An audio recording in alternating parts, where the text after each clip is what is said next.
You look at your time. I'm sorry? We always see you and it looks like you're looking at your computer for the first time in complete wonder. That must be a smart aleck comment from Jay, right? That's all correct. From Jay under the bus at the same time. Wow. I could, That's impressive. that's right. That was pretty good. I go anywhere in the state and feel like that. Okay. It's 5:00 and I will call to order the meeting of the November 18th, 2024 meeting of the Board of Directors, Clackamas Fire District. At Clackamas Fire District, we're always here for you. We value our people and the people we serve. Our focus is establishing teams, trust, empowerment, accountability, mindset, and service.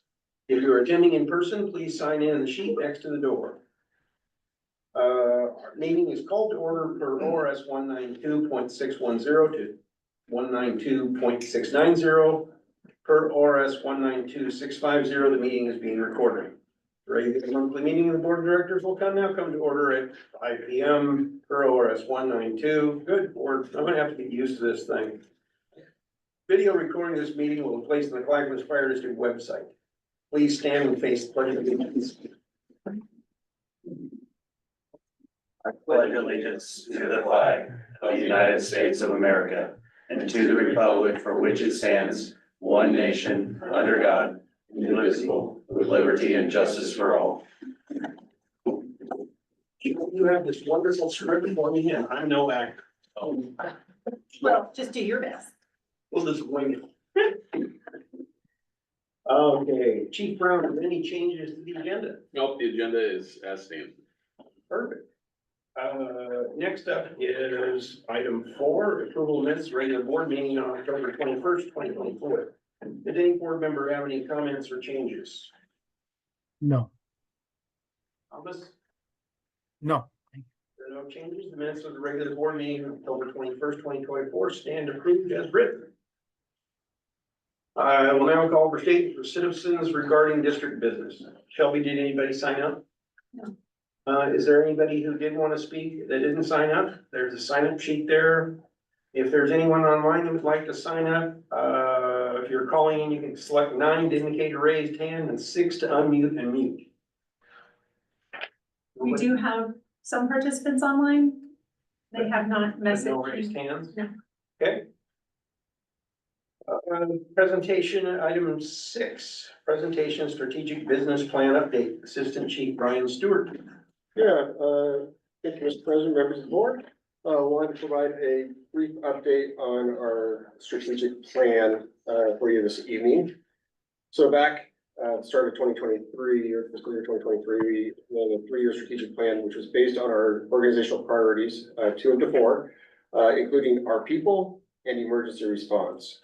Our people focuses on a long-term commitment that we've had to professional development, but have not adequately executed on for a number of years. And so we've taken this opportunity to look at prioritizing that from a budgetary perspective and a staffing perspective to be able to do so. And then the emergency response strategy for this 3-year cycle was really focused on the levy implementation. In your packet, you have the current plan. There's a few updates to that. As well as in the memo, there's a brief dashboard of where our plan is sitting by goal and by status on the second page. So generally, the district notes the following status of the strategic plan. So 15 of the ones that were initiated were completed.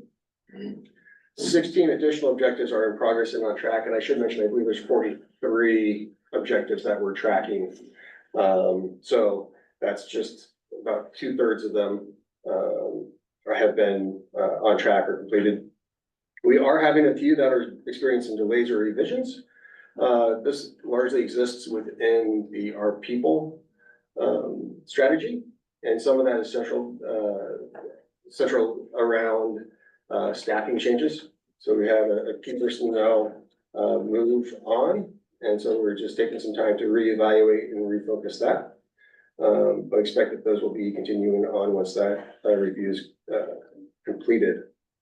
There's a couple, in particular 7.3 under emergency response, which is not clear in the memo, but objective 7.3 in the emergency response strategy is single digit renumbering. This was a piece that we had endeavored to complete, but as operations dug in, looking at it from a regional perspective, it's not one that we're able to adequately complete for a number of reasons, including safety and operational. I don't know if you want to touch on that, Dan, but maybe you could touch on that as well as 7.4, which is the just approval of unit typing matrix. Yeah, absolutely. With the, just hitting on the numbering system. So the numbering system was implemented quite a few years ago now. We've been to 3-digit numbers, and our intent was to get back down to single-digit numbers just for safety components, for standardization in our area. It's also a one of message component using up airtime. We took a more regional approach rather than just the Clackamas Fire approach. And regionally, we want to be thinking big picture. And really, no matter what we do with our current system under WACA, we don't have enough room in the single digits, which means double digits as well, to accomplish what we want to accomplish. So some of the larger agencies around us have already taken on that, and then some are willing to change, others aren't. And so I think just if we look big picture, compare us to Phoenix Fire, Unified Fire Authority, some of those areas that are regionalized, our path is just to continue with that. So we looked at that, we did our full 360 of it, kind of put the realignment on the back burner right now and just realized we're not gonna go that direction, so. And then the other one was the unit type. Oh, just the unit typing, and I don't think that can be completed until the matrix. This is the approval piece. Yeah, so we are working on the unit typing part right now as part of, once again, tying it back into the regional component, getting away from just being Clackamas Fire focus. So working with the regional ops with that type of typing, working with CCOM, we're actually building out right now task forces, regional task forces, using unit typing, and so that project's just ongoing. But really, when we built this a while ago, the first draft, a lot of things change they change fast in operations, and when you start going big picture, you realize like it takes a little bit longer to get everybody on the same page moving forward. So our goal is to get everybody on the same page moving forward, not just have it be Clackamas Fire focused. And I think that strategy, when you talk about the safety and efficiency of operations, applying it regionally makes a lot of sense. Right. Even if it does take a little bit more time and energy to get that done. Additionally, under the emergency response or levy funding piece was objective 4.4. This one, as noted, was removed or replaced. It was replaced with two objectives because we realized that it needed to be separated. But it originally was secure funding and acquisition of capital needs. And really is two separate pieces, one for a long-term radio piece and then one for SCBA. So we simply divided that out and are working through those pieces. So those are the only two capital needs you perceive as? No, I wouldn't say those are the only two capital needs. Those are the two capital needs that were within that one objective. We have other capital needs related to turnouts, related to apparatus, related to station funding, but those are consistent within the plan and didn't have that adjustment between being broken out from what the objective was to different objectives. So they maintain status quo within their objectives. And let me just take a quick look. So looking at securing and funding acquisition for new fire apparatus, that's green, it's on track, it's trending annually. Same thing with securing funding for additional fire station remodeling. And those other pieces are consistent with those. That's 4.2, 4.3 that were in there. So certainly there are other and ongoing capital needs, but to stand up the levy and the long-term pieces that we were looking at utilizing those levy dollars for with that, I might get the words wrong, Mark, catch me, like as the staffing grew, we had some additional capacity within any given year's funding. And so we had talked about utilizing those for some of those capital pieces, radios and SCBAs being two of those components. Let's see, So generally, that is, we're trending, again, working through things. There was one, which was the 7.3, that's the red one on the next sheet in that column, which is the, hey, single digit funding, we're not able to complete it as we had intended. So, but I think there's a pretty good summary of each piece, and each one's got a little bit of notes as the directors or chiefs looked at them. But I'm happy to answer any questions or defer to someone who's directly over that area. Yeah, right, on the graph. Yes. For emergency responses, I never really have two entries on the same line. One will say it's completed and then it says it's subject to revision at goal. And, goal 7, it says the contract, it then says it's gonna be complete, now get started. Yes, I'm sorry. So yeah, let me explain that a little bit better. So under goal 7 for emergency response, there were 4 objectives that we're tracking, 7.1, 7.2, 7.3, 7.4. So 2 of those are on track. 7.3 was unable to complete, and then one of those, I don't know the number offhand, was not yet started, and that was the unit typing matrix being approved by fire defense board. So that's how that's intended to read. Marilyn, if you look at page packet, 15, it lays it out and it's color coded. So we're getting good on this thing.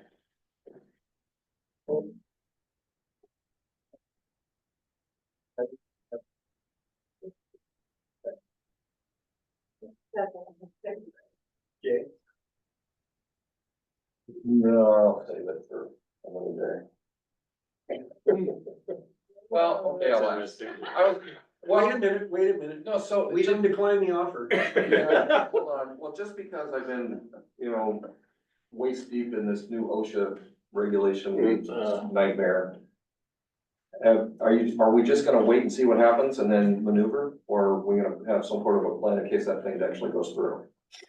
Well, so the federal OSHA, I believe what Director Frost is referring to is the new federal OSHA emergency response standard, which has been mired in development over the last decade, gained some momentum over the last year, and is currently undergoing about a 2-week hearing period.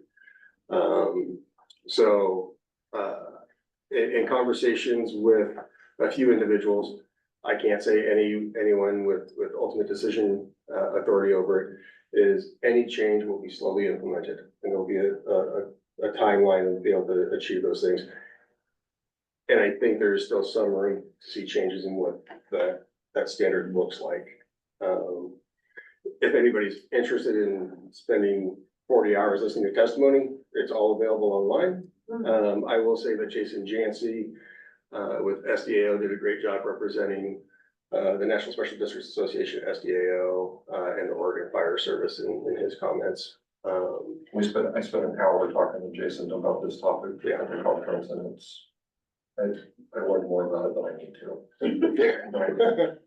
He's been living it quite a bit. Oh, yes, he has. Yeah. We've been on the phone a few times in the last year about it, but. Yeah. And I think fortunately for us, if you look at many of the costing pieces that would be new to some organizations, we're already at like the adoption of 1582 for medical physicals. We already have those, our apparatus are already 1901 compliant, and those types of things. For some organizations, it would be a completely heavy lift. Some would be more than their total budget is today. Well, we know we lose half the fire districts in the state with our business. Yeah, So that would happen, but right now, the concern would be Clackamas Fire, how they would maneuver for it. Yeah, I think the challenge with Clackamas Fire, one of the biggest cost pieces and allocation pieces would be looking at the community, risk component pieces to it. They require annually to review and look at all properties to see about their occupancy status and see if they're decrepit, which we can't be compliant with anyway because we can't enter private property. But we have, 100 some odd thousand structures in this district that, according to the standard, we would be required to meet. So I think on the face of it, nearly every organization in the country would be unable to meet all of the standards. One person testified that they have one FTE to do all the evaluation of all the structures. It would take one FTE 90 years to complete all these.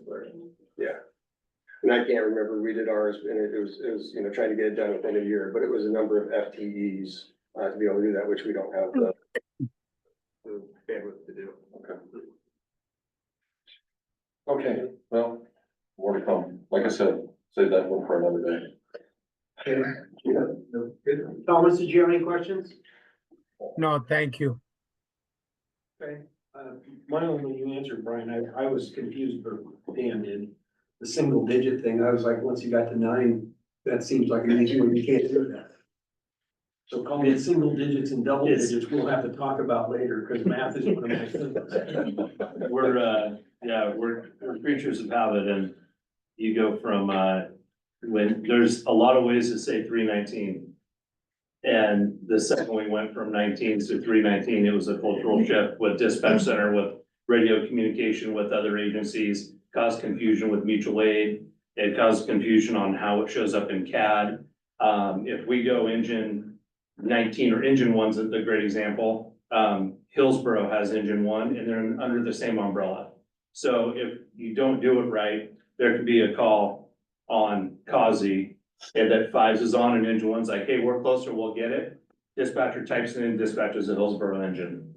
Nobody knows any different, right? They'll take a couple minutes to figure it out, but there's many layers to it. There's 1,700 unit identifiers in our current system with our current CAD. And so you can't have 1,700 single digit numbers. So you only have 10, right? So Yeah, it's a big. I'd helped out early on that one. 0. This is 1. Oh, good, yeah, Yeah. good, there you go. Engine 0. I love it. Engine 0. It's the NFL jersey number now. It's a thing. Okay, anything else, Brian? No, sir, thank you. Perfect, thank you.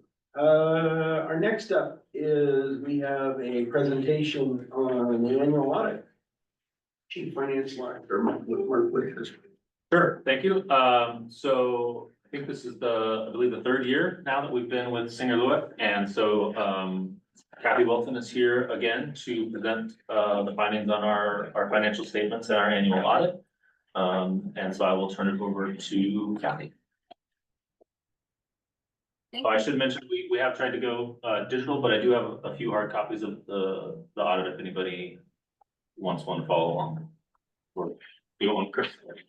No, I'm fine. You're good. I don't care. Hi Kathy, go ahead whenever you're ready.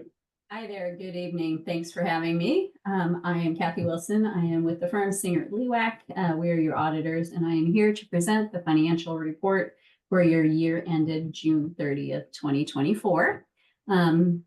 This year, being our 3rd year, Mark's 3rd year, Michael's 3rd year staff in providing the information that we needed went very smooth. It was very quick, and I believe that we're presenting to you at least a month, maybe 2 earlier than we did last year. So I am very happy about that. Yeah, everything was great. So there's 3 pieces of information in the financial statements that belong to us. And that's our independent auditors report. And then we have our state compliance report, auditors report to the state regarding your compliance. And then this year we have a different component piece in there. A report under government auditing standards, which is required because you were lucky enough to have enough federal funding to push you over the $750,000 limit that required you to have an audit under uniform guidance. So we will go through 2 financial reports, sort of. We'll go over the UG report, and then we'll also go over the financial statements here. So in looking at the financial statements, did you want me to show this on screen, or are you good with following along in your copies? I think we're probably good following along, Kathy. Perfect. Okay. On page A or page 5 of your PDF copy, you'll see that's where our independent auditors report starts. And the first thing there is the opinion. And in our opinion, the financial statements present fairly in all material respects. That the financial statements are in accordance with GAAP, and it presents the financial position for the governmental activities and each major fund and all the remaining fund information for the district. a lot of other stuff in there regarding our responsibilities, the basis for the opinions, auditors' responsibilities, your responsibilities, required supplementary information, and the information that related to our opinions and how that flows. We do have in relation to opinions for all of your budgetary schedules, as well as your schedule of expenditure of federal awards, which is something new for you guys. That's in your uniform guidance report. We'll get to that in just a little bit. And then we have a paragraph in the auditor's report referring to the government auditing standards report that's also included. And then the letter to the state of Oregon regarding your compliance with state of Oregon requirements. So clean opinion, all that to say clean opinion. I'm not going to go over numbers in the financial statements. There's no significant changes to the structure of the financial statements or footnotes this year. You didn't have any, prior period adjustments. There was one adopted standard this year that was GASB 100 that required some changes to accounting changes and error reporting that did not impact the district this year. There's just a small paragraph that describes that. In the back of the report on, I believe it's page 84 if you're in the PDF or 61 if you're in the printed copy. This is that government auditing standards report that is required because of the fact that you were in the federal, were required to have a federal audit under uniform guidance. We had to perform our audit procedures for the audit under government auditing standards. And what that means is that we just had to do a little bit more than what we typically do. And then there's a report here regarding internal controls and compliance. And happy to say we had nothing to report for either one in that report. The state of Oregon report, there were a couple of budget violations, and I am back on page 87 of the PDF or page 64 of the printed copy. There was just a small error in the LB1 form, and then there was one line item that had some excess budgeted appropriations, expenditures in excess of appropriations in the grants fund under emergency services.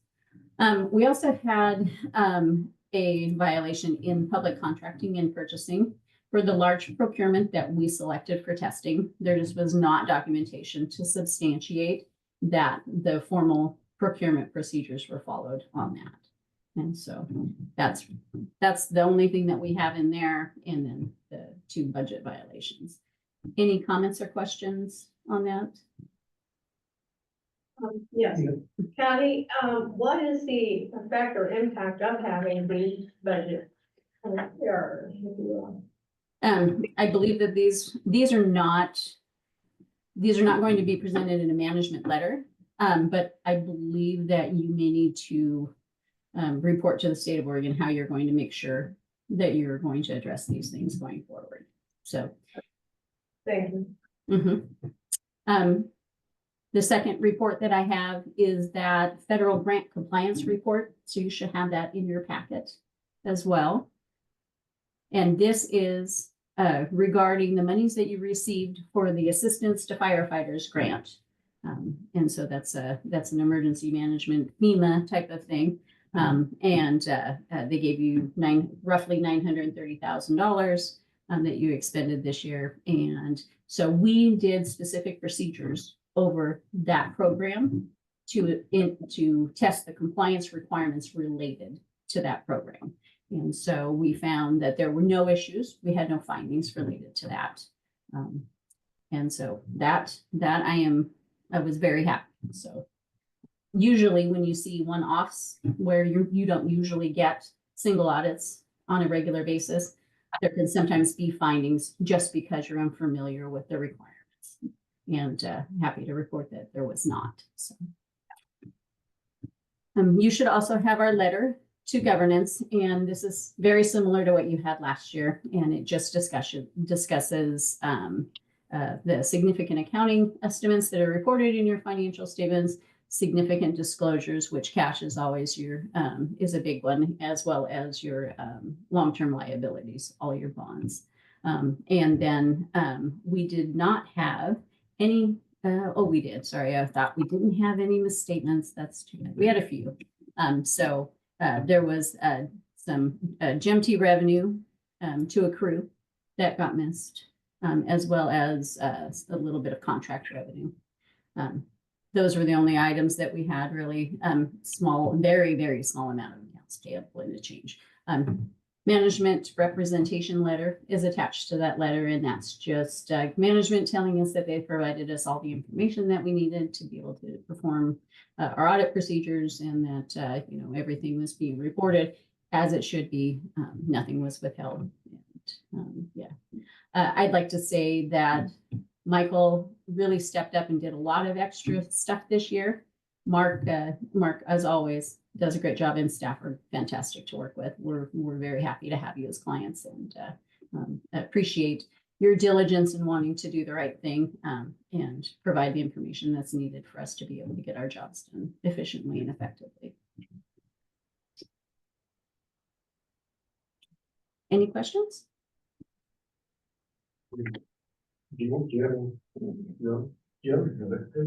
Thomas, did you have any questions for Kathy? No, thank you. I love boring presentations. Thank you. Those are always the best ones. All right. If there are no questions, go ahead. Thanks, Kathy. Okay, great. If you have any questions, please reach out to me. Thanks. Thank you. Thank Kathy. you. I think we don't have to vote on this, do we? We just acknowledge acceptance. I think we just did. Good job. Like you said, I think, Michael deserves a lot of praise on this one, especially as it relates to the single audit and the federal grant. He did a lot of work on that, with FEMA, to make sure we followed the rules and the guidelines. So, he couldn't be here tonight, but, he definitely put in most of the work on getting everything that the auditors needed, so. I like having an audit done before the end of November. Very good. It was nice to get it done early. That's always been our goal. I think my first year here, we didn't present it till like April or something, so, progress. Progress, that's what we shoot for, progress. Good job. Okay, if no one has anything else on the audit, we will move on to our next one, which is business B1, board committee liaison assignments determined. I kind of talked to everybody, we're gonna leave everything the way they are with the only change, the interagency committee. Thomas and I are gonna switch sometimes. I'll take Sandy because I'm out there.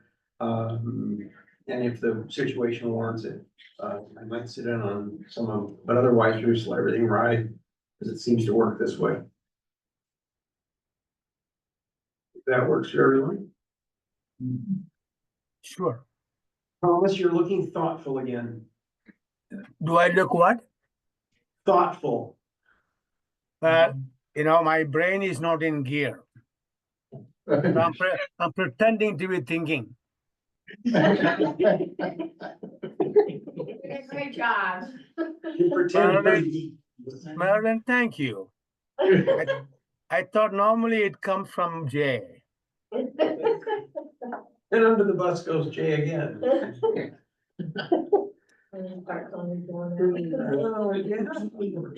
I got those shoulders. Let's see, B2 is request board approval of revised board policy manual, and that is Assistant Chief Brian Stewart. Up one more time. All right, well, thank you, sir. You have with you the second review of the board policy manual. We did this again back in September first time. So going through it this time, a couple pieces, very minor changes in a couple pages this go around, as well as we include the full track changes document for you. But walking through here, looking at the preamble on page 26, very small addition is highlighted there at the bottom of the page, just so you saw it, which is the insertion of the word "and," make that a sentence rather than a conglomeration of words. And then on the top of the next page, at page 27, inserted another word in there, again highlighted, which states that this is the existing and draft new logos are shown here. Both may be seen during the transition. And I should take a moment and just talk about the transition. Well, the district has the intent to move forward with a new logo design. There is No specific timeline to get that accomplished, and we're evaluating what the budget constraints are and how that could be rolled out. As that gets further developed, we'll be able to share that more formally, but I don't see it on the immediate horizon, like, hey, January 1, you're gonna see this change. It's introducing the concept and sharing what kind of the direction has been. Moving into pages or the articles, 7.7 all the way down to 14 on your memo, but if you want to go through them, page 37 has article 7.7 in it. Again, this was just the reformatting of that calendar and inserting it into a table format, so it was a little bit more clean to follow.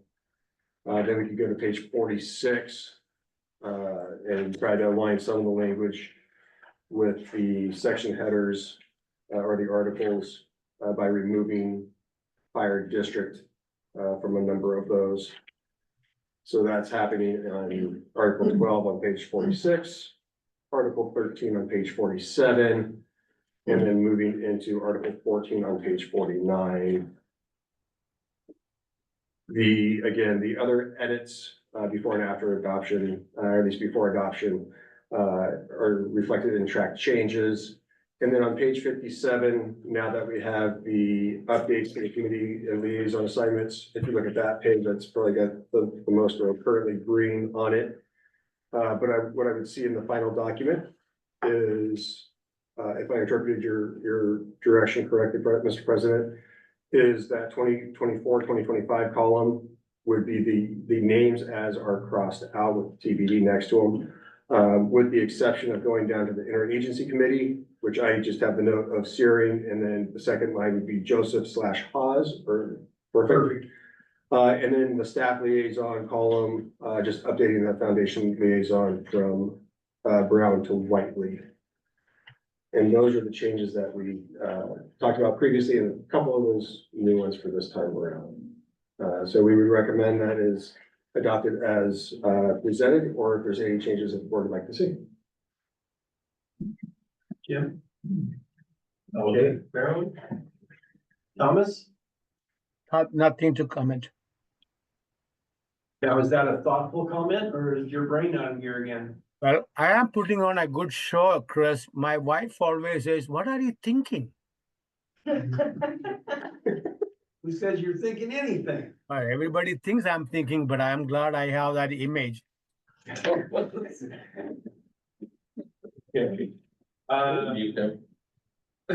We gotta keep him. Do I hear a motion for the board to approve the revised board policy manual? So moved. Second. Shelley, can you please call the roll? Jay, Yes. Chris, Yes. Thomas, Yes. Marilyn, Yes. Jim. Yes. All right, motion carried. Next up, we're gonna request board approval of Mark Whitaker as budget officer for fiscal year 25-26. Assistant Chief Ryan Stewart again. Boy, we skipped you one meeting and then you followed the line. It all stacked up. Well, I think you did a great job of introducing the topic, Mr. President. The request we have in front of you is to designate Mark Whitaker as the budget officer. As required by ORS 294.331. We're required to designate one person to serve as the budget officer. We would like to do this on an annual basis with the calendar and the board policy manual you just adopted, stating that it would normally be done in November. Mark Whitaker is the Fire District's Chief Financial Officer, and he has been serving as the district's budget officer since fiscal year 2022. Our recommendation is that you would appoint him again for fiscal year 2025 to 2026. Anyone have any questions or comments? Was Mark my pajamas? You know you wanna ask.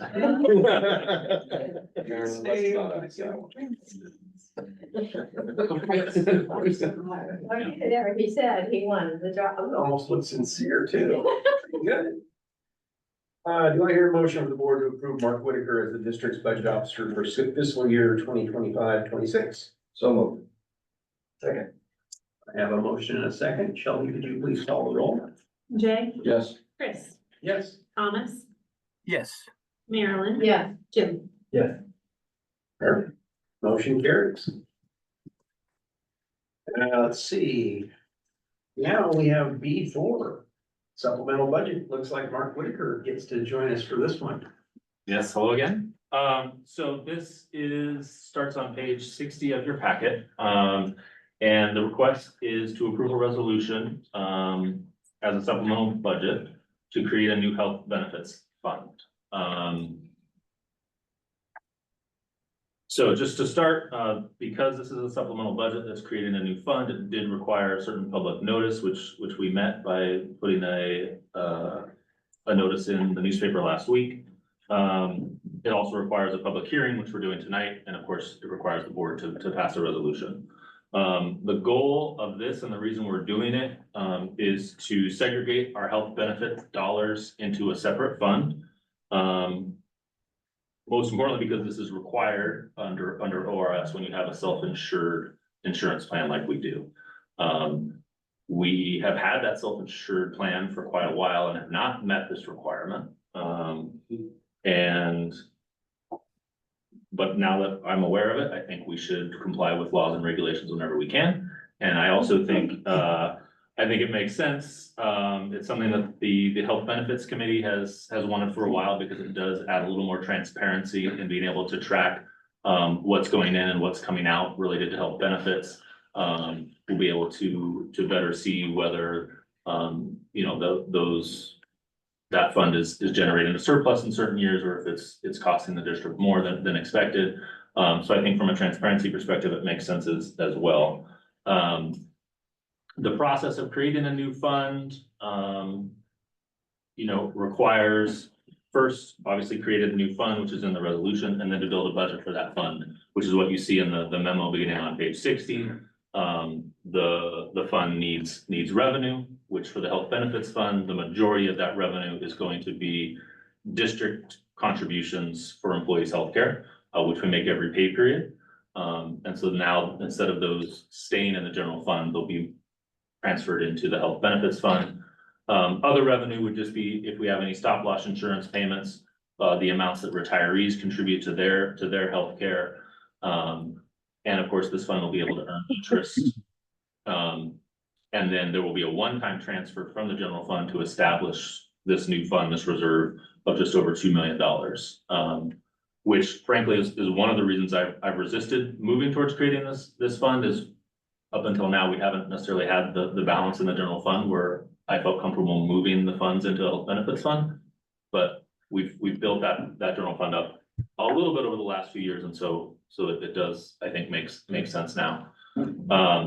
So that's the revenue side, and then of course the fund has to have the expenses, which is basically paying all of our medical and dental claims costs, right? The majority of that is going for medical claims. It also goes to our dental insurance premiums, and admin fees to Loomis and the others that manage our health programs for us. So that's the budget in terms of the new health benefits fund. And then the kind of the third piece is changes to the general fund, which is where all the resources for the health benefits fund are going. And so you can see those in the second table on page 61. Essentially, there's a little bit of revenue that will no longer be expected in the general fund because those health plan reimbursements will now go to the health benefits fund. And there's some decreases in expenditures because, again, those expenditures are going to be going into the health benefits fund and then the one-time transfer. So the net effect is actually beneficial to the general fund because we're also recognizing a higher beginning balance now that the financial audit is complete. We had a surplus last year. So policy implications, again, it allows us to comply with ORS. I think the other implication is, you know, it does relieve some financial burden on the general fund. In the last few years, we've always budgeted for the worst case scenario in health claims. And having a reserve fund set aside for that worst case scenario means we no longer need to budget for it in the general fund each year as a worst case. We can budget for what we expect costs to be. And if there turns out to be an overrun, the health benefits fund reserve would be able to meet those costs. So I think that is the main reasons behind, what we're proposing here. And I would just turn it over to you guys if you have any, questions or concerns on, adopting this resolution. In addition to the, Mark and I had a dialogue earlier on a number of these points, but I didn't ask, what is this $34,800? Why would we have a change in expenditures relative to this? It should have zeroed out, I would have thought.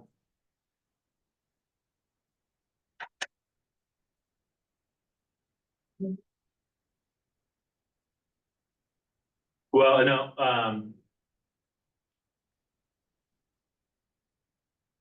I think it's just the way the numbers worked out. So, the first, the largest expense, of course, is the one-time transfer of the 2,050,000 to build the reserve.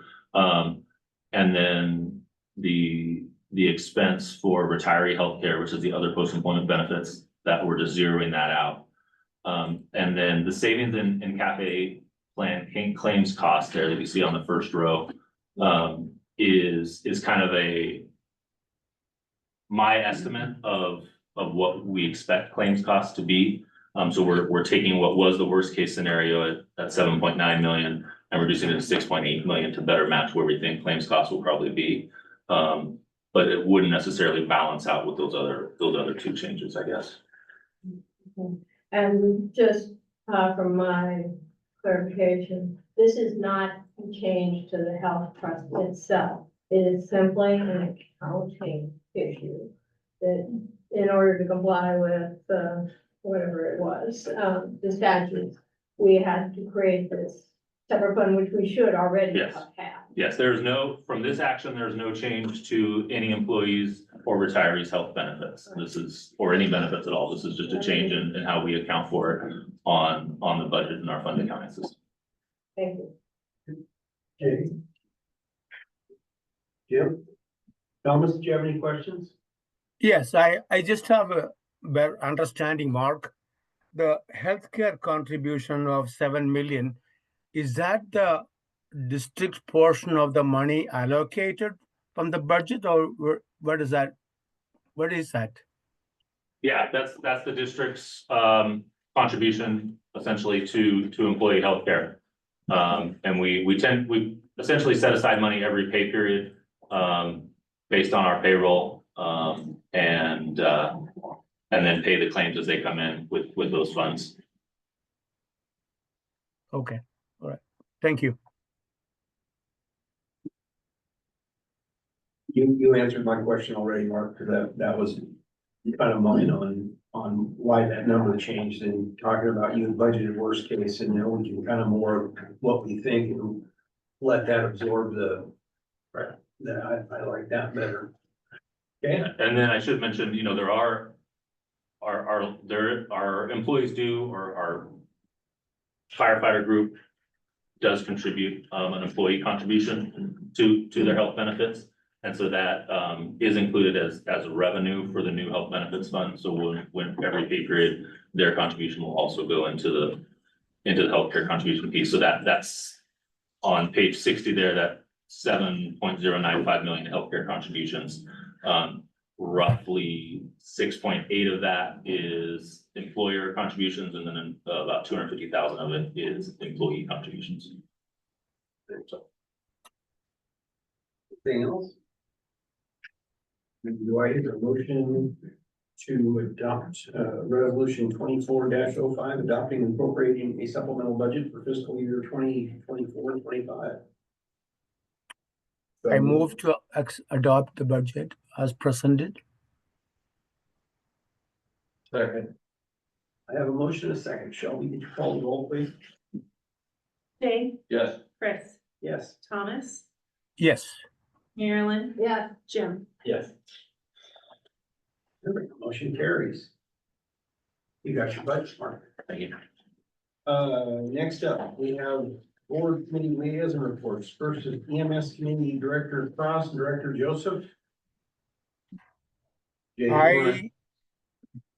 we had a good meeting, just mostly updating us on what's going on and Chief Huffman is going to give a little detail, anything that he wants to. I don't think that's ready for prime time, but they are going to. Chief Huffman will explain what has been discussed. I'm sorry, coming back to the resolution, I had a mind phase. Did we actually call for the resolution 2405? I don't believe you said 2405. I believe you said the budget, the resolution. I don't think you said the number We 2405. have to pass resolution 24-05 adopting and appropriating supplemental budget for fiscal year. Did you say that? I think you read it. You guys heard 2405? I heard 2405. You heard 2405, okay. Okay. Thank you. I just didn't keep that in mind. No, I didn't read your script. Wow. See, we're gonna have to work on this. Where? How about you? Or you can- I remember hearing resolution, I just don't remember hearing the numbers, but we have enough people here that said that they did. Shelby's doing a great job. Okay, well, I think yeah, when I wrote, cause I read off the agenda. Okay. If I didn't, Shelby will correct me. We don't want to have to. No. Okay. Jay, you're up. Well, I think Thomas just said that we're gonna let Rick talk a little bit about our meeting the other week. Basically, we just had a meeting about the nurse navigation and a couple other things, but, that's kind of what we wanted to know. So Rick, give us a little quick update on nurse navigation. So, Mr. President, directors, like Director Cross said, we just basically went over, we're about 2 months into nurse navigation, which is an off-ramp system for 911 where the person calling 911 meets certain criteria. They were transferred to a nurse triage system, which then allows them to get better care quicker than necessarily having one of our big rigs go on the call.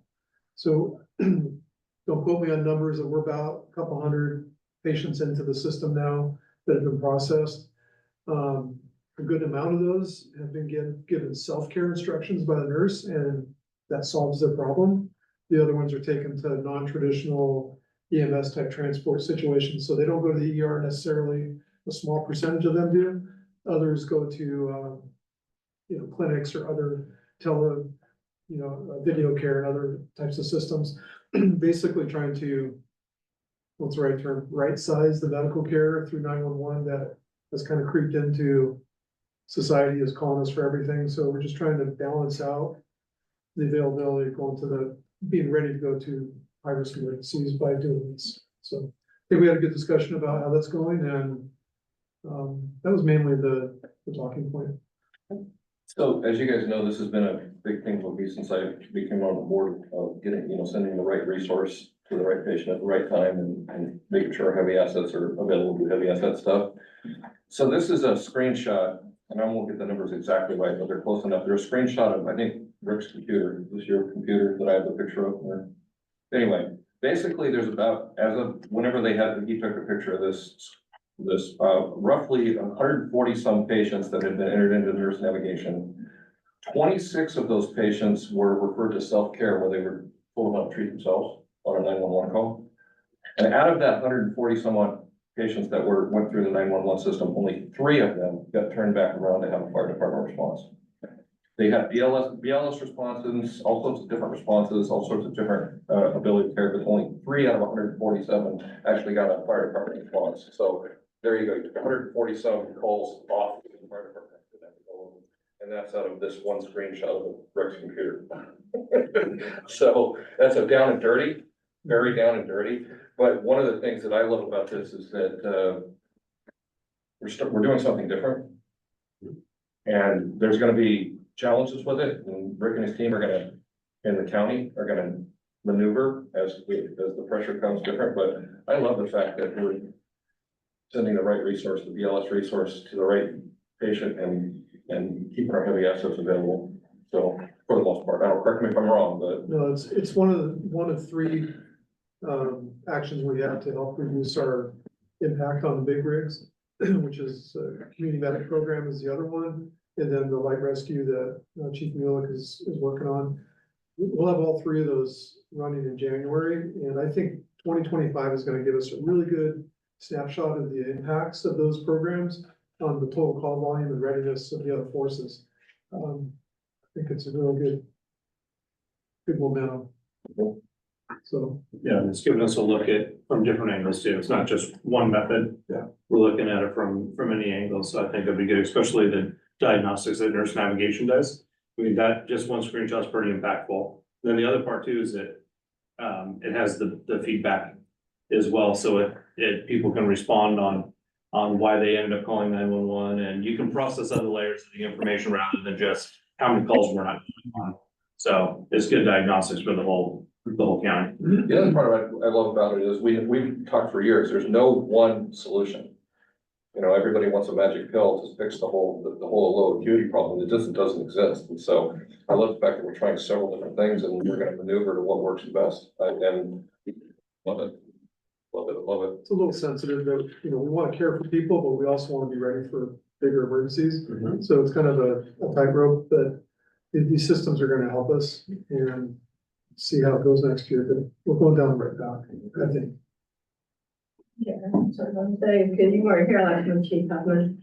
And, so one of the reports that we received gave me an impression that there might be some ping ponging going on here, people getting bounced back and forth among various providers before they actually got any help. And, I just want to be sure that whoever calls gets timely appropriate need, not just appropriate need or assistance whenever they need it. And, I'm sure that'll come with time, as Jay has pointed out, there's always gonna be a few cracks in the system. But, and I'm a big fan of this program, I totally agree with what Jay said, that, we wanna right size the response, but we wanna be sure it's a timely response, and that the people don't feel like they're not getting help, they just hang up and say, well, I'll just go to the ER, because it's easier, and then they don't show up on our radar. So that improves our statistics. Director, I think that's a very real point, and it comes to the timeliness and severity of their condition. It's just kind of evolved over the decades that people call and get instant service, and honestly, you don't always need instant service for certain things. They need instant help. And it might not be us going right away, it might not, in the end, we want to give people the right care faster than before. So, you know, Yeah. like I said, it's a tightrope, it's gonna be challenging, but we wanna make sure we help people the way they need it, not necessarily the way they want it, the way they've gotten it, if that makes sense. So, Yeah, and then you also look at the nurse navigation is for Clackamas County. And granted, Clackamas Fire is the majority of the call volume, but we're also looking at Lake Otsego, portions of Tualatin Valley's response area, and then the rurals as well with our outlying agencies. And the resources out there aren't as plentiful as they are inside. So like urgent care, for example, in Malala, their urgent care might only be open like 6 days a week for certain, from 1 to 10 at night. So sometimes those resources aren't available when you're looking at the whole picture. But in the core where we have a lot more resources, there's a lot more options. And so that's part of when nurse navigation comes in and they start looking at all the contacts and diagnosing what resources every region has. That's part of it. So we know that some of the rural communities aren't gonna have the full benefit of it. Their options still might be to call 911 and have it be redirected. So it's definitely a work in process. We're learning about your point. Yeah, it's totally understood that that timeliness is a big part of it. like Chief looks at the analytics that nurse navigation provides is actually really valuable. So if you ever have specific questions, we can get answers. So, So, from the OFDDA, let me read you something. Innovative Safety Award. The Innovative Safety Award is a joint presentation by the OFDDA and SDAO and recognizes those districts who have implemented innovative programs to promote safety and efficiency while serving as a template for other districts that may look at other ways of doing things more efficiently. Clackamas Fire District 1 was recognized for the nurse navigation program, which allows deployment of phone-based certified nurses when appropriate, and reserving firefighters and equipment in need for those more serious interests. This is the email that came in from a person that works for the fire district that came into the OFDDA. I don't want to toot my district's horn too loudly, but I'm super proud of them and Clackamas Fire's rollout of the new emergency navigation program. It's pretty cool stuff for helping those in need. That includes keeping our firefighters and apparatus available for actual life and property emergencies, plus the health benefits to our firefighters by not creating as much stress on those call outs that may be as simple as a low acuity call. The same cortisol and adrenaline dump happens every time a firefighter goes on one of these calls. And that is also, that's reduced also. The new program is already decreasing their responses on some of these Alpha Tech calls. The system allows dispatchers of triage to deploy phone-based certified nurses when appropriate, rather than firefighters and EMTs and paramedics. It also gets an immediate medical attention to those that are calling instead of waiting for an engine career or an ambulance to appear. Another great program Clackamas Fire pioneered in Oregon is a community paramedic program, which is not new anymore, but I understand correctly of being expanded. I think starting with Amy Jo time in the fire district really set the pace for other districts and departments in the urban setting is doing. I'm not sure what can be said, publicly, but I think this is a super cool and unique ways, two unique ways that the fire district is helping out. There's a little bit more to it, but that's basically it. So the OFDDA recognized Clackamas Fire District for the Innovative Safety Award this year for that nurse navigation program. So I know that we talked that you're not solo on this, but this is largely because of you. So please put that in a place where everybody can see it.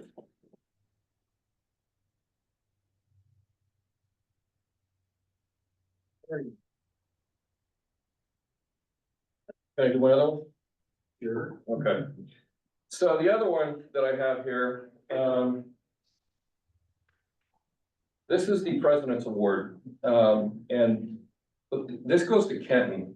And let me just read what the President's Award are. The OFDDA President Award is given to a sole discretion of the OFDDA President. Following a tragedy in his own fire district, President Joe Monroe observed firsthand how invaluable the fire service chaplaincy program is to the fire service. While the district was at loss on how to proceed, Chaplain Kenton Johnson stepped up to provide valuable contacts and much needed support.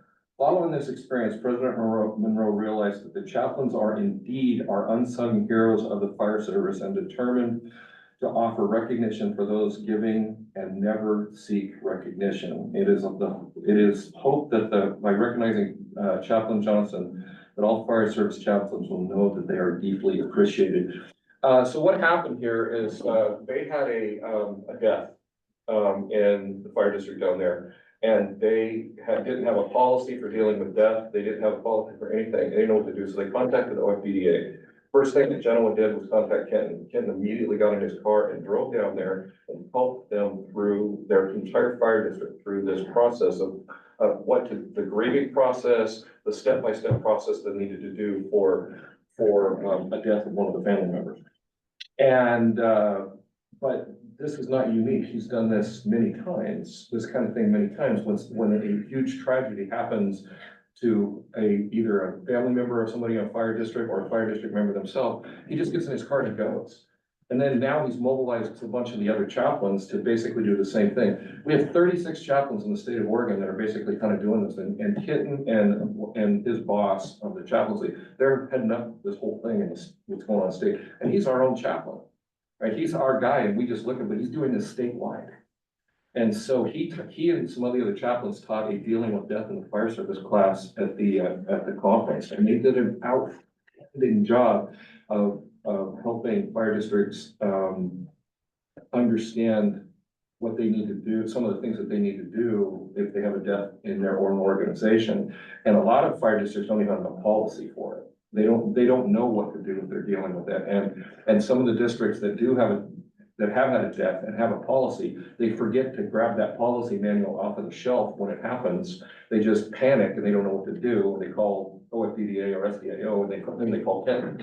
So Kenton's on here. Kenton and his wife are on a cruise. They're getting on a cruise line. So Kenton was presented this at the OFDDA conference, the OFDDA President's Award, Kenton Johnson, OFDDA Chaplain for outstanding contributions by an individual to the fire service, presented November 24th by Joe Monroe, OFDDA President. So this is his word. I took it away from him so I could show it to you guys. But, we got a winner, you guys, we got a huge winner in Kenton, and he's something else, man. He's also the OFDDA chaplain, and, he's, yeah, anyway. I wanted to recognize him, even though he couldn't be here. Would you want to do that? Yeah.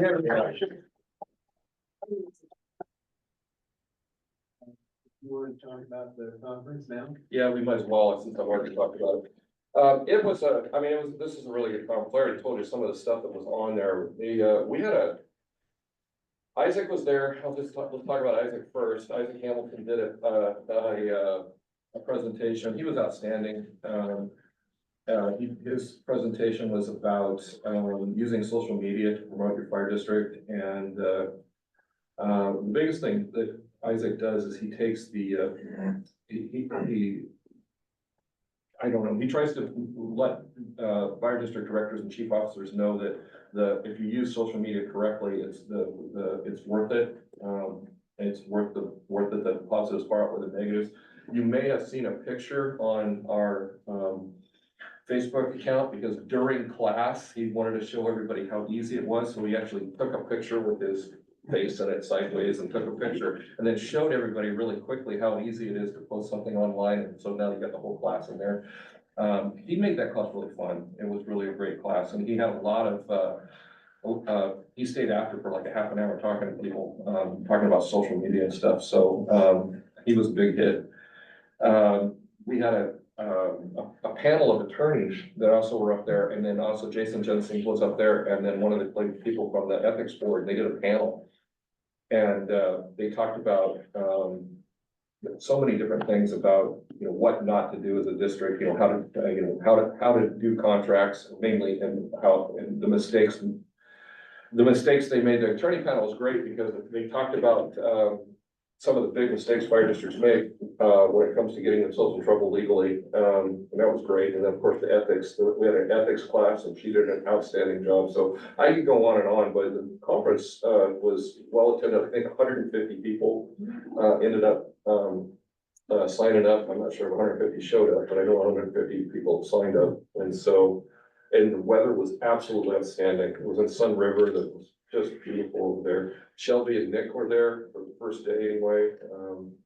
Jen got a picture of all of us together with his selfie stick. He takes pictures of everything. So it was really good this year. So I really enjoyed it, and I think other people got a lot out of it. So yeah, there you go. I don't know if you want to say anything about your experience. No, I think you got everything perfect. Yeah. Anything additional to add? Shelby? Good 3 days. Anyway, next year's in Sun River. Hopefully it will be just as good as this one. Seaside. Seaside. Seaside, you're right. I'm getting my S's messed up. Thomas rub it off on me. My brain's not working.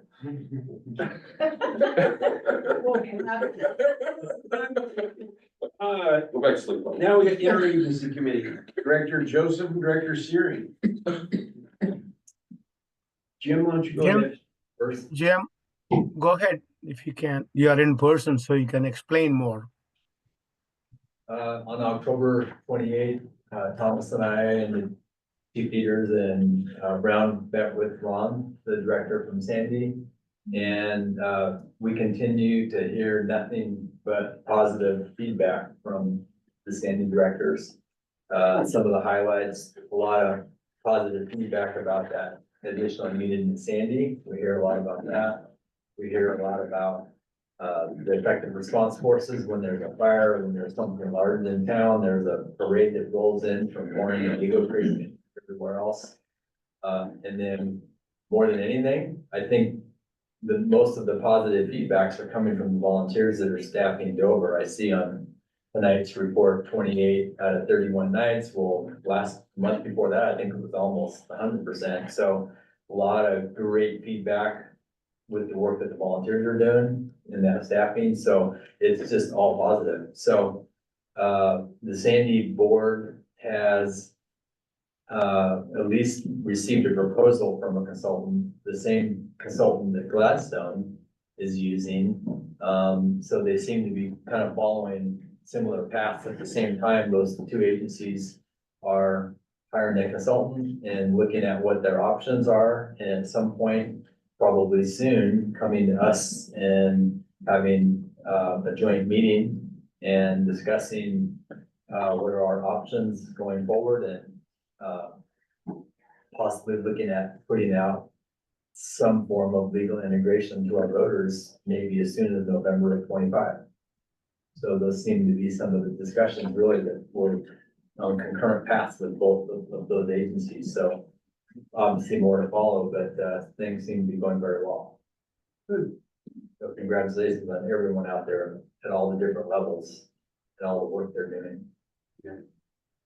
Thomas, did you have anything? A couple of things that my observation is, Chris, when we go to especially Gladstone and Sandy, Steve and Nick, Brian in Gladstone, give an update about what's going on in the district and give them the other agencies feel totally involved and informed to continue to create that positive relationship with them. So for the future, it's a great contribution to the organization that they feel about working together with us.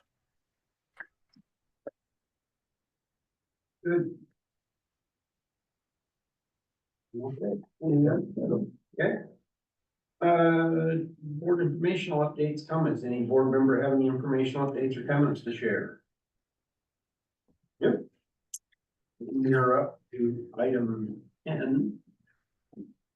R1A, Fire Chief Nick Brown. Awesome, thank you so much, Mr. President. A couple quick things just to build on what we just talked about with Sandy. About an hour and 15 minutes before our board meeting, which I'm sure the station is almost gonna be staffed at 7-4, but there was a fire. And Rescue 7-1, 371, and Engine 371 from dispatch were there in 7 minutes. They had a primary complete 2 minutes after arrival, and fire knocked down, let me do the math here, 10 minutes from arrival and a total of 18 minutes from dispatch. So it's pretty impressive what's going on there. And had that fire happen probably an hour from now, just imagine with the staff volunteer crew, how quickly it would have been extinguished. So that was on Furwoods, that's Shorty's Corner. yeah. So did a great job, and so just wanted to quickly highlight that. So my report is submitted. I just want to highlight a couple things. First and foremost, I want to call attention to that the ethos poster that you see there. Shelby's been working on that design for a few months.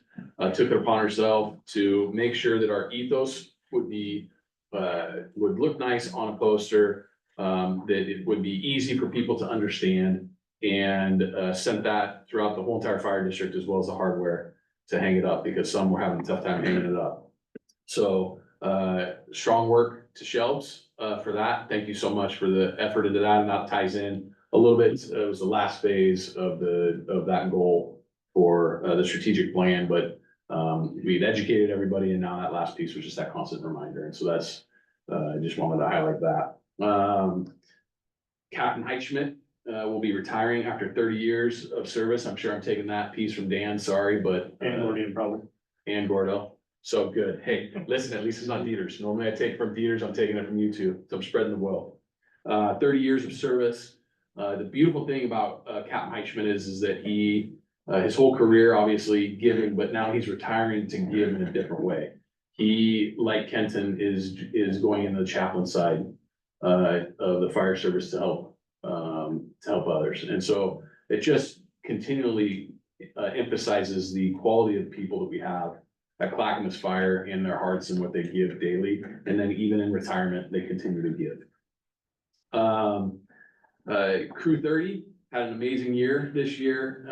And Brent sent out a link to the annual video to Command and General Staff tonight. And it's pretty amazing to watch, and Dan or Brent's on listening, can we just make sure that he sends that to the board of directors so they can get eyes on that? I think it'd be really cool for you to see the crew having a little bit of fun, because there's a little bit of fun in the video, but also some of the incidents that they were on and the good work that they were doing. Crew 30 is currently offering free home assessments to residents throughout Clackamas County. And there's a short crew on, and it's 7, Dan, is that correct? There's 7 members currently, through November that are on. They're just doing free home assessments for preparing for the upcoming season to help people be more fire-wise. And then they're also doing fuel mitigation work throughout the district and the county.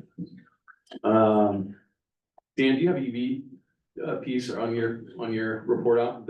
What's that? Electric vehicles? I was just gonna touch briefly on it from the regional Okay, standpoint. perfect. Then I'll be quiet with that one. If you would just make sure you hit that with the board. And finally, we had our first round of mediation with local 1159 on November 6th.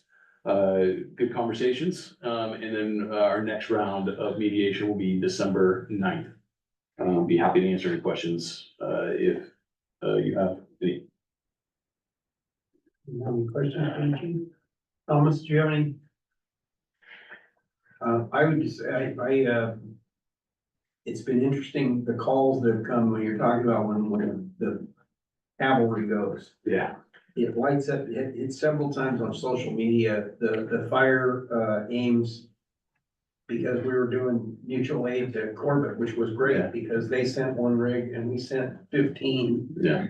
And it was firing down Bluff Road, and the people were on real time on there, and I was able to go in there, it's like, what's going on? I said, well, here's what they do, they send them, some of those, if they don't need them, they'll turn around. And then somebody asked the perfect question, why do you send them if you don't know if you need them? Because if they've been driving for 10 minutes, they're 10 minutes closer, if you need them, you're not waiting for 20 or 25, you're waiting for the rest. They're not, oh, that really makes sense, but boy, you guys got a lot of fire engines. Yeah, we do. But it makes it pretty impressive. Also, I attended the trick or treat trail in Sandy again, and that was a lot of fun. If you've never done that, you've got to see that one and the Ghosts and Goblins in Gladstone. I was on my way back from Salem and my reminder popped in and I went and did the Ghosts and Goblins. They shut down like 4 blocks of downtown Gladstone, and there's little monsters and midgets of every little size and shape running around. It's just the cutest thing you ever saw in your life, probably even cuter this year. Last year at Sandy was a little guy whose dad must love him a lot because he was dressed up as Woody. And his 6'5" dad with a big beard was dressed up as Buzz Lightyear. And for that man to put that suit on, he loves that little boy. And I saw the same thing in Gladstone. There were a couple mom and dad or, a lot of fun, and the staff out there, John was out there handing out coffee or candy. He gave me a couple pieces, he said I looked like I was starving. I didn't believe it. I don't think a couple pieces of candy are gonna do it, girl, and we'll try. All right, perfect. Nothing else, chief? No, sir.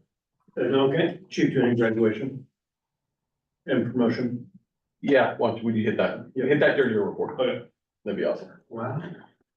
Well, we don't, I don't know what he's gonna say and what he's not gonna say, so it's unpredictable. He's probably gonna interrupt you to start talking, I would imagine.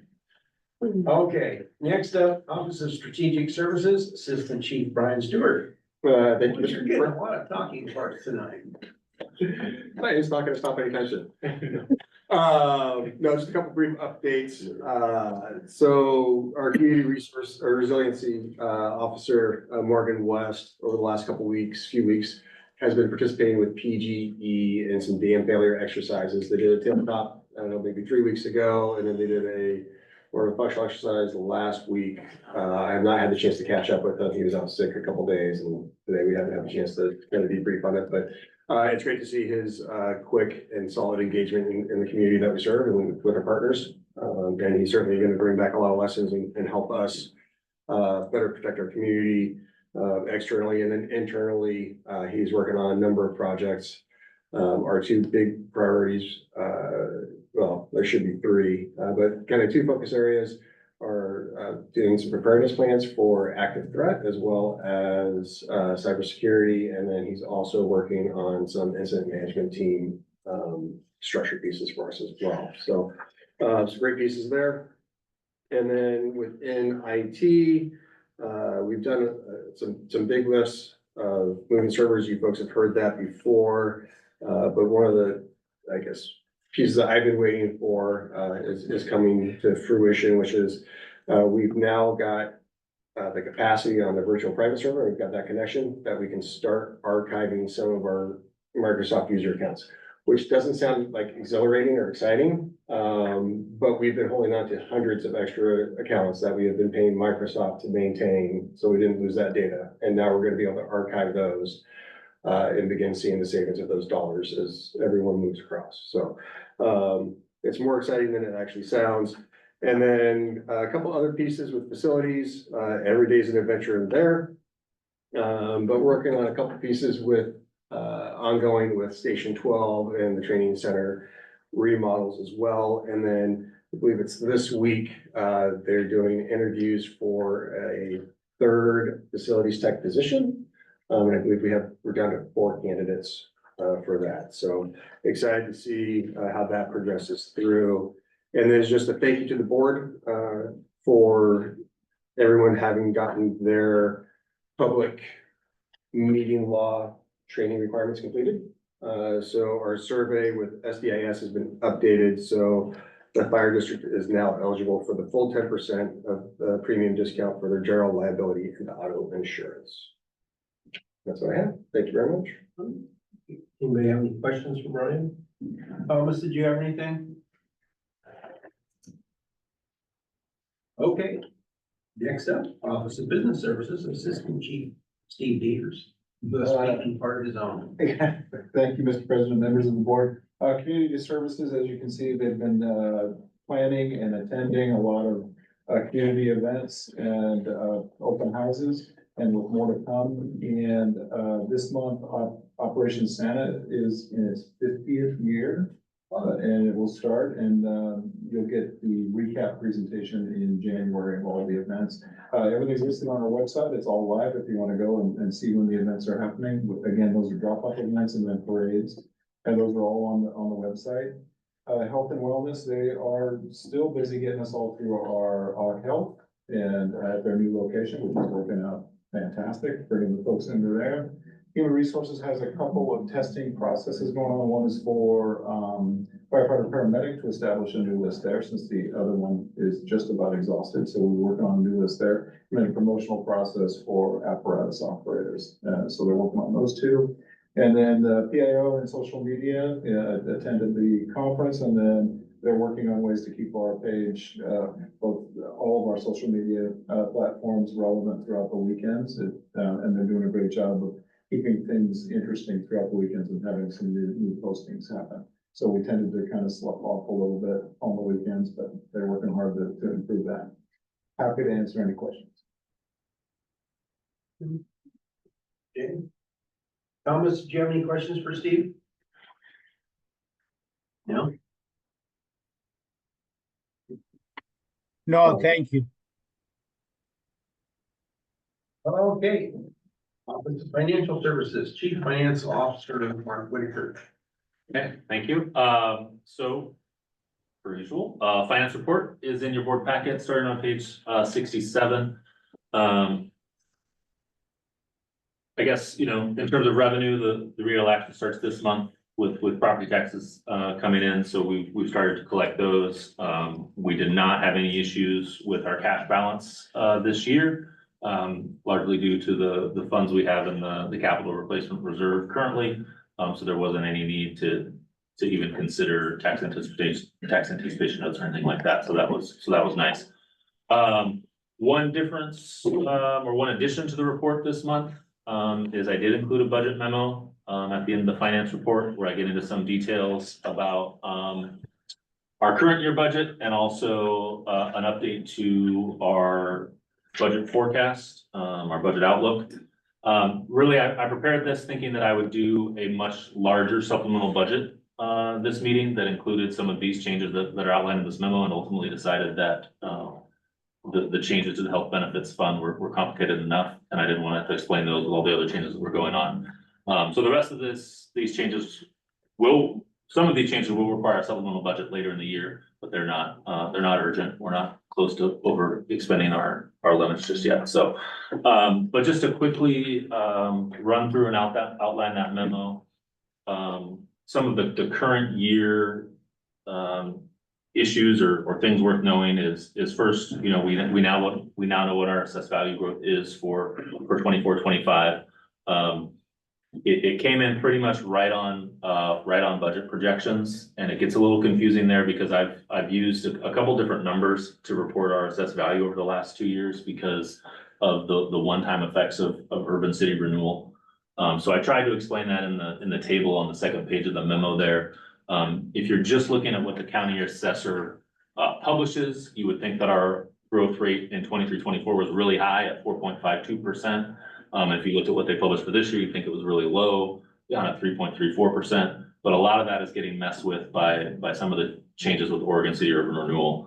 If you take out those one-time effects, you know, last year our growth was a little sluggish at rounding to about 3.5%. And this year it would be closer to 3.7% if you're looking kind of the ongoing regular effects. So hopefully that explanation makes sense. But you know, for the graph on the first page, I just left the kind of raw numbers that the county assessor reports. But just want to let everyone know that there's a little more going on there, especially with that 4.52%, and that 3.34% isn't as, you know, necessarily as bad as it looks, I would say. The second thing to note for the current year, of course, is, which I mentioned before, is our conflagration reimbursement from wildland deployments. It both increases our revenues and increases our costs, likely in the range of, you know, about $2 million for the year. We're still finishing those reimbursement requests, but you'll definitely see a supplemental budget for that. Again, most of those revenues are put towards the higher expenses that go from those deployments. And then the last thing, which again, we've been tracking in the monthly finance reports, is operational replacement, which is trending above where we want to see it. As I say in the memo, some of that is expected, given some of the staffing, changes with the levy and the fact that our hiring hasn't necessarily caught up yet. And I expect it to be much less in the second half of the year, but probably still, gonna end the year, slightly over budget, on operational replacement. Bottom line though, with the current years, I'm not too concerned. Yet I think we'll have enough under expenditures in some areas, enough revenue in other areas to still have a balanced budget by the end of the year, given current trends. And then the rest of the memo talks about the budget outlook, and there's kind of, again, three things to look at there. One is I'm a little more pessimistic on our assessed value outlook going forward. You can see in the table there that construction permits for new homes and apartment buildings, condos, whatever, has pretty much fallen to the lowest levels since the Great Recession. So I think we're going to see those effects in the next couple of years, as the permitted projects kind of dry up and we see less construction activity. That will hurt our EV growth. So you can see compared to our last forecast, I've downgraded the next 2 years from a 3.5% expectation, or a 3.75% expectation, down to 3.25. And then with the expectation that as interest rates fall, we'll start to recover later in the forecast period. The other change is last month, PERS announced the new PERS rates for the next biennium. I was forecasting a pretty substantial increase in PERS rates, or so I thought, and it surpassed those. So based on our last valuation, it was just above a 2 percentage point increase that I was forecasting, and ended up being just over 3%. And that is alone, without any other factors, that's roughly $450,000 in extra costs every year to the district, just to absorb that extra 1 percentage point increase, not on top of the 2 percentage points that we were already forecasting to have to absorb. So that's a negative effect on the outlook. And then the third one is just, as I outlined in the memo, the way that we conceptualize and think about capital outlay, which is in the past has always been, well, if we have money left over, we'll put it in capital outlay. And thinking for a number of years now, that's not the responsible way to do it. We need to build that into our regular general fund expenses. And if you build in, $1.5 to $2 million in capital, each year, that also, kind of changes the outlook a little. So you can see the bottom line there is the last graph, on the third page, which shows a modest potential deficit next year, and then some larger deficits in the out years. And so those will be things we will be, talking about, grappling with, and you'll see, if necessary, some proposals in the proposed budget for next year, to address some of those challenges, if need be. And that's my update. Questions, comments for Mark? I was told at the conference that, the fire marshal's office was gonna have all of the reimbursements back to the agencies by the end of the calendar year. I do believe my response to that was relatively snarky, but, I was reconfirmed that that was the plan, is making sure everybody had about unit a year, so. I don't know if it's true or not, but, that was the narrative that I heard, so. So we'll see. I will say we have received a few from the summer already. Some of the packets aren't due till mid-December, so I'd be surprised if all of them are back by the end of December, but they have been turning them around, and I assume it also depends on how timely departments are in submitting their paperwork.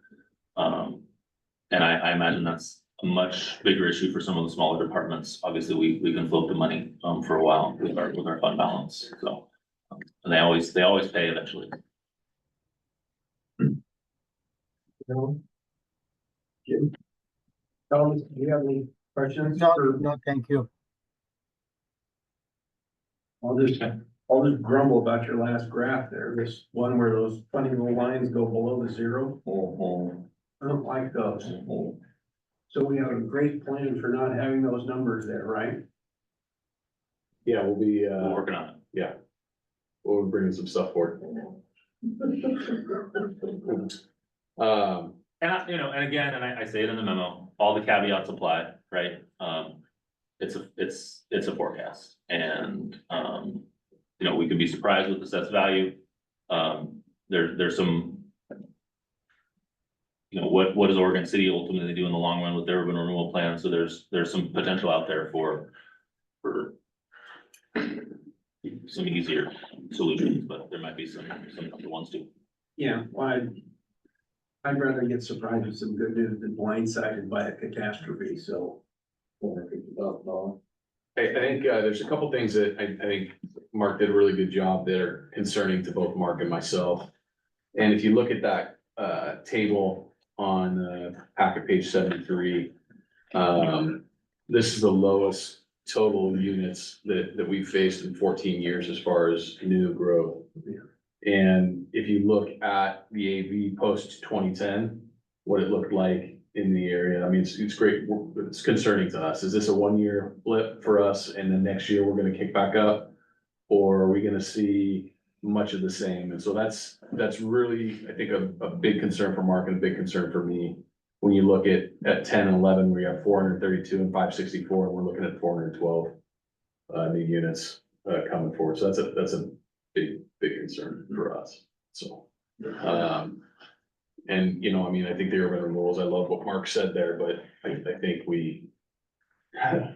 I don't know how many cities are going to give up their urban renewal. We're not gonna cash our, we're just not gonna bank on that. So. Okay. Well, part of the challenge is there's so many other ways for the city to take our money by, not just urban renewal, but the 3 or 4 other programs, Milwaukee in particular utilizes. These are very, the tax dollars, the overlapping taxing district. Taxes. Yep. Well, looks like Mark's the bearer of bad news. No. So you got a clean on. He did get a clean audit, so happy points all around for Mostly.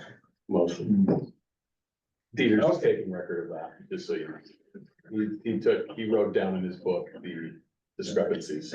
Mark will be hearing about that the next year. that. Well, if Steve's on it, I feel better.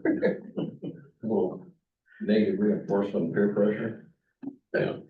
Next up, we have Office of Emergency Services, Assistant Chief Dan Mueller with whatever somebody hasn't talked about in front of you. Well, that's kind of the game I play late here on the roster or on the agenda. All right, no, thank you, Mr. President, members of the board. Academy graduation is December 19th, as well as our promotions that are going to take effect the first of the year, or promotions that have happened later on in this year. So it's gonna be at the Abernathy Center. The Academy graduation is at 2 p.m. and the promotional ceremony is at 4 p.m. So we'll have a little break in between and a little social opportunity after one of those. So starting with just Office of Emergency Services, we just did last week a regional operations meeting, which is our third one now. With the larger agencies in the area, expanding even across the river into Clark County, Washington County, Multnomah County. And we're also trying to incorporate Hill, Columbia. The main conversations there, number one was our follow-up on our regional task forces.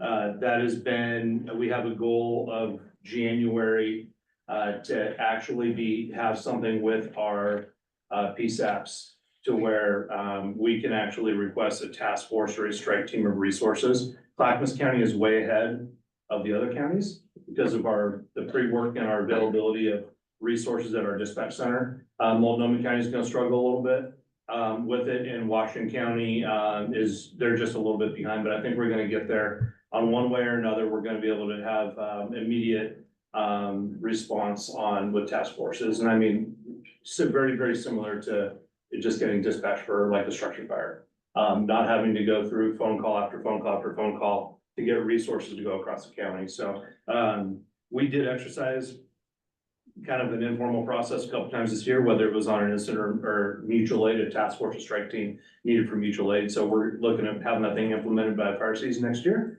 with our goal of January of having kind of the pieces put together for our dispatch centers and then go practice and get some reps. Technology was a conversation. I gave a presentation on Dark Horse Analytics. So that was really interesting to show everybody how instantaneous information can come back with Dark Horse. We built fire stations, cut staffing, added staffing. I showed data. You can look at pinpoint within seconds, any call type in any planning zone. And it was really kind of a hit. Everybody's kind of looking at that as a lot of the agencies are either building new fire stations or struggling on deployment plans and stuff. So I felt that Clackamas Fire really represented well with that, and we use it. Brian and I use it quite often. I just got another report back today that I'll kind of talk about here. The other conversation was electric vehicle response and the emergency response side of electric vehicles. So electric vehicles it's not a new thing, but we're seeing a lot more fires. We as a district haven't seen anything super impactful yet. But as you know how those vehicles work, they have encased batteries. When they do heat up and off gas, there are toxic fumes that come out of there. And we're finding that's causing a whole nother level of health hazards to the firefighters. We've had some local injuries. And there's not a lot of awesome ideas on how to put them out. It's almost like we've gone full circle where you get a big blanket, like literally big blankets, and throw them over the vehicle. So working with our ops team, I would want to work towards pushing it regionally. So the whole region comes out with a protocol on how we're going to handle these vehicles. This isn't necessarily called the airport out and they douse it with, 3,000 gallons of foam. That's not what does it. You have to have access to the battery. City of Portland, they actually have this $67,000 slide-in unit that is high. It's literally like a Rambo sized pressure washer that penetrates high pressure water and actually breaches through the battery case and then fills the whole case up with water. Granted, it's at the very bottom of the vehicle, so the rest of the content of the vehicle has to burn out, gain access to it. It's not feasible. The problem is that the exposure with off gases and stuff. So what we're looking at is we're going to have our local hazmat team work with our regional hazmat teams, and hopefully the Oregon State Fire Marshal's Office, and kind of our goal is to have some kind of standard protocol that addresses this, because we're literally going to have one burn and you can't put it out. You can't, like, they're literally getting blankets and covered them. The joke is that you dig a massive hole and then just bury it in the ground and cover it in dirt because you can't put it out. So they're challenging. I'm honestly surprised that They haven't, with the rollout of them, they haven't come out with any direction. It does sound like maybe the newer models are gonna have some kind of self-extinguishing component built into the battery system, but, at this point, they're very, very problematic for us. I know that on the national level, we're working on, I guess there was a presentation at the NAFO conference last month in Las Vegas, and they spent an hour talking about EV fires, so I know there's a lot of stuff going on Yeah, in the national realm, but who knows, maybe Clackamas is leading the way on it, because nobody has a good answer for it, other than dumping it in the ocean, and even that doesn't put it out, it just stays burning. it's just, that's a problem. No, have you seen the video? The big thing with it is, I don't want us to have one and then have it be an injury or a civilian injury or something, because that is what firefighters are really good at. If, you know, we don't do well when we lose. And there's cases where people have literally put hundreds of thousands of gallons of water on this thing and it still won't go out. Well, obviously, the challenge is the vehicle starts on fire inside of the attached garage. Massive problem, yeah. Massive problem. With the fire station in Germany, Yeah. they had their new electric fire engine caught on fire inside their new fire station. And it burned the fire station and 10 pieces of apparatus to the ground. It's a problem. Oh my. I think we need for bad publicity. Yeah. Yeah. Really, did you have a question? Well, so if the fire is started, like Jay said, in the garage, people have it plugged in or whatever, it's sitting there.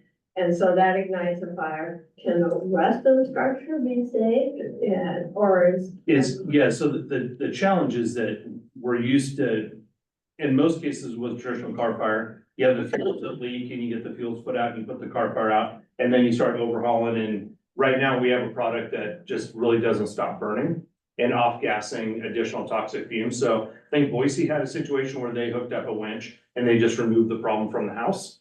And then we're able to handle that part of the emergency, but we're talking, scooters. It's not just the plug-in cars, right?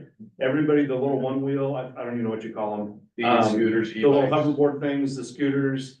It's a whole host of problems that it's a different, it's a little bit different of a beast, that there isn't a lot of, there's just not a lot of, direction on it, yes. Laptop. Yeah, anything with lithium battery. They had 59 incidences of phones going off on airplanes Yeah. in flames. Any It was the Samsung had an issue with it. Have you seen Maryland online? And it's just look at e-bike fires, and they have video of them. And these are small batteries. If you look at what's in the vehicles, are hundreds of times that size, but the amount of BTUs and the ferocity, I don't even know if that's a word. Sure. Go ahead. I'm having a day today. Chief, you can say what you Hey, want. right. Yeah. The ferociousness of that fire and how rapidly it spreads is insane. A lot of New York, the apartment fires have been going on in New York have been because of this. And so a battery this size, now imagine the new, Humvee or Tesla the Tesla Yeah. truck that they have. So it's a real big issue, and the fire service as a whole, coast to coast, are really trying to figure out the best technique. We're linked in with Phoenix Fire. Every time we have any sort of EV or a lithium ion battery, there's reports there. We get linked in with all this reporting. We're all trying to figure out the best way. Do we have those challenges with other electrical fires? They're not lithium fires. This has been the biggest concern with these. Everything else we're able to get ahead of. We have, dry chem, things of that nature that can extinguish, depending on what it's isolated to. But with these, the lithium ion, it is just so quickly, how rapidly it puts fire into the building or in the surrounding and putting it out. It's a big issue. The only reason we're able to get ahead of like the e-bikes and things of that nature is by the time we get there, the battery's burned up. But the problem is the whole entire house is on fire now. So. Once upon a time, it was magnesium blocks of like Volkswagens or lawnmowers, that kind of stuff. And you spray a little water in them for a while and makes pretty sounds and a lot of white noises and stuff. And after 15 minutes, it goes out. But now these things, you don't have enough water to put them out. Yeah. They just don't, like I said, you can watch the videos where they actually will take a forklift and they'll dump them in the ocean Yeah. And they just sit there underwater and just keep burning. So until all of the fuel burns away, however much fuel is left there, until the fuel burns and goes below its auto ignition temperature. Yeah, and that might, depending on the size of it, can take a while. So. We remind Mark of that every single day when he drives his electric vehicle. Well, do you make him park out in the middle of the parking lot by the police department? Yeah, the other part of it is PGE is building these massive, power storage facilities, massive. Yeah. And, they have, and their direction from PGE is you just don't even go near it. If it's on fire, just walk away from it. You don't wanna shut the grid down, you don't wanna do anything, just let it burn out. So, it's just another, we can talk days on it, it's just a whole nother direction that the fire service needs to get ahead of. And right now, I think we're at the point of, we just need to work with the region with messaging, keep our firefighters and the public safe, till we figure out how to formally handle this. So, okay, just moving on here. So the last topic that we discussed was, what Chief Huffman already discussed was the off-ramping of low acuity calls. So nurse navigation, a lot of chat about police calls, police protocols, jail responses, and just looking to see how we can get other calls off the board. Can we utilize the water purveyors, DEQ, or somebody to take some of these other burn complaints and broken pipes and all these things and get that out of the system. So everybody in the region's on board, and is trying to hit their PSAPs, with the same types of questions. And then I think at some point we're gonna get the PSAPs together and be like, we just need to have you figure out how to do this. And so, it kind of ties into, the nurse navigation, not just EMS calls, but everything. So, and then the BC groups, it was mentioned in the board report that, the battalion chiefs from Lake Oswego, Portland, Tualatin Valley, and Clackamas all got together with all the shifts. So we got probably about 90% of the battalion chiefs all got in the same room on 3 different days. Compared anything from our operation to incident command posts and all that stuff. It was a phenomenal opportunity that started a relationship building with the battalion chiefs. And there was direction from all the large agencies that if a battalion chief shows up on a mutual aid call, the highest ranking officer is gonna take incident command. And so that was just a really good thing for everybody to hear, because we do run quite often in Portland, or Portland runs into here, or vice versa, us running into Westland. We every single time beat C6 from Tualatin Valley. And there's always the question, oh, what do we do? And it was just clear direction from the ops group. So it was great. And then we just met with CCSO last week. There's change in leadership with operations with CCSO. So we had a great conversation with the new captain who's going to be running the evacuations, helping us with active shooter, hostile event protocol that we're working through. So that was great, great introduction, and we're going to continue to meet with them on a quarterly basis. Out of training, really the focus right now is the academies. It hasn't changed. The levy staffing is always going to be the top priority here. And then we rolled out professional development. So we're running through a sequence of about 6 or 7 classes right now of different class types. Some of them we're doing 1, 2, or 3 different sessions of offerings. So we're doing a lot of training right now. Wildland recruitment is open for Crew 30. It just opened the other day. It runs, I believe, till January 4th. So it is, it's on government jobs. And then we just conducted 2 weeks ago a series of after action reviews from the wildfire season. We met with the U.S. Forest Service. So one of those is led by Jeremy Goers, and then our own CRO led the other one, and with participants from everywhere from disaster management, Oregon Department of Forestry. One of the big take homes from that is Joint Information Center. And actually, Camp Creek was a great example of it, having all of our PIOs all tied together, because every agency, ODF, Forest Service, disaster management, everybody has a PIO, everybody has, in these big things, it's the same message. How do we get it all in the region, get us all tied together? So I'm taking that to Fire Defense Board, potentially as a topic to look at on how we can help improve that and have a kind of standardized approach to information. And then lastly, Chief Huffman gave just, obviously his report out on the community paramedic program, the ARPA funding. That's the top priority out of EMS right now. That policy updating and, the academy instruction, so. A lot, good. Yeah, anything I missed or December 19th. actually, what's that? December 19th. I already said it. Did you? Okay. 3 times. All right. I just, Got to emails. close it out, on the mutual aid, I know the board watches our mutual aid responses on here, and I wanna, discuss Malala Fire real quick. With the opening of July 1 of Station 13, we knew our mutual aid responses with Malala were gonna change, so I just had, our GIS specialists, pull a report. And I'm gonna meet with Malala this week to discuss our mutual aid. Our mutual aid is interesting because we have Station 13 is in such close proximity to them. Their medic unit is in close proximity to us. So we see medic 382 come as our transport quite often into that area. And now that we have another engine company and an interface rig sitting right there close to the border with Malala, we knew that the numbers were gonna change. So I pulled our first look at it. Just to go down, sit down and have a conversation. Malala is one of our best partners, like the mutual aid has always been great with them.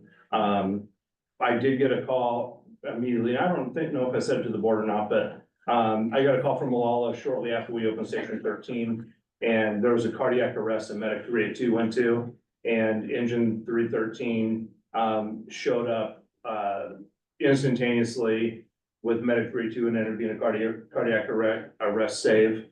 And a positive outcome out of that. And it wouldn't have happened if we didn't have the station open. So Malala let us know that. They were so excited that they finally went on a call in our area where we had instantaneous help. And it wasn't driving all the way from Station 10. So super impactful, but we're evaluating that and just kind of, I want to have an explanation for you anytime the mutual aid gets out of whack on our report. So that's all I have. Do you have any questions? Love to answer any questions. No? We'll just do an IGA with them and they can pay us. Simple fix. Yeah. Get an ambulance ASA out of the deal. Jim's got a solution. Okay, next up, professional firefighters of Clackamas County, Local 1159, Vice President Andrew Gordy. Good evening, Andrew. Good evening, Mr. President, members of the board. Thank you. I only have one update, and that was to congratulate Captain Ryan Heischman on his retirement. If you guys have any questions, I'm more than happy to answer. Awesome. Just, I know, a friend of mine said there, I don't even know what station, but he and his dad were walking his new little son past the fire station. The little boy saw the fire engine, ran up, and he got to sit in the fire engine because fire guys let him. He goes, "Do they do that all the time?" Yeah. So they're kind of used to it. They get to ride around a fire engine all the time. They think it's normal. So whoever it was, good job. Perfect. Awesome. I'm sure it probably happened today as well. Thank you. Thanks, Andrew. And next, Volunteer Association report, volunteer president Joe Johansson, whose family was all dressed up for Halloween. Yes, we were. It's one of our events we're trying to get out together with, so. Good evening. So in October, special events, we had the kickoff of our volunteer recruit academy. We made it to some of the Sandy High School football games. And then, as you said, the trick or treat trail, it's always a big hit. And then, we helped attend the Gladstone Goblins Gathering. And for Brush 374, we had 18 calls for service in October. Training, worked through some tire chain fit tests, vehicle fires, the Clackamas County 911 system, and tour through CCOM. And then, of course, station support organization. Again, we had 28 of 31 nights, and that was partly due to turnouts being turned in for annual inspections. So there's a couple that we ended up missing. And we'll have a couple more this month coming up as well. Excuse me. Rehab team has been getting out. They've been dispatched to 4 and responded to 4 calls. And same thing with the water tenders, dispatched for 3 and responded on 3. So we've been making all of our calls, and they've been getting recalled on a few of them. So they've been getting out on scene. Station 21 for 320, rehab 321 and 302. 7 of 31 nights and then 4 of 31 nights. So the rehab team has definitely been being active as well. November events, we had Santa Sleigh on November 4th after our board meeting. We got Santa Sleigh put on Old Red, and I need to follow up, make sure it's gotten decorated and secured and ready for Op Santa next month. The city of Sandy opened a new active park. It's called Cedar Park. They have a large skate park, bicycle pump track, and playground, which I'm sure is gonna increase the call volume for some injuries related to those sports. So Where's it at? it's just north of town, north of the Chevron on Mining Avenue. So just basically it's the old Cedar Ridge track area. So we finally got it on Google Maps, so you look it up Cedar Ridge and it'll get you there. But it's very nice. And then the rehab team will be going through a burn and learn coming up in November. And then we're just gearing up for Op Santa for 12 events throughout December. That's what we have for this month. Any questions? Any questions for Joe? Thomas? Thank you. Thank you, All right. Joe. Thank you very Appreciate much. it. Next, we have correspondence. We had some really nice correspondence this month. So nice letters, from another agency that our group helped out. That's good to see. Didn't see any informational items? No? No? You? Next board meeting of directors will be Monday, December 16th, 2024 at 5 p.m. Meeting will be hybrid with the public invited to attend either by remote video conference or in person at Station 5, 9339 Southeast Causey Avenue, Happy Valley, Oregon, 97086. The regular board of directors meeting is now adjourned at 6:51 p.m.